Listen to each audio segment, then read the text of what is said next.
Meteorological Department has forecast widespread rainfall across Karnataka over the next 7 days as the southwest monsoon gains strength across the state. According to the Weather Department, widespread rainfall is expected in several districts from June 30th to July 5th. An orange alert has been issued for the coastal districts from June 30th, warning of heavy rainfall. Monsoon activity has intensified in the Malnad and coastal regions of Karnataka.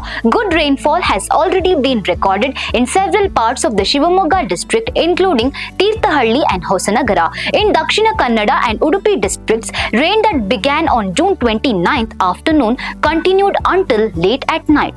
The IMD has predicted that from July 1st, Dakshina Kannada, Udupi and Uttara Kannada districts are likely to receive heavy rainfall accompanied by strong winds with speeds of 30 to 40 km per hour.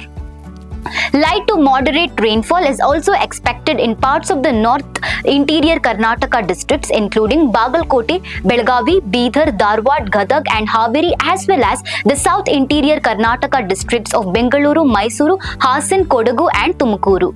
For Bengaluru and its surrounding areas, the weather department has forecast generally cloudy skies over the next 48 hours, with light to moderate rainfall expected in some parts of the city. Strong winds with speeds of 30 to 40 km per hour are likely to isolated places according to the IMD. For more such updates, stay tuned to Daily Salar Digital.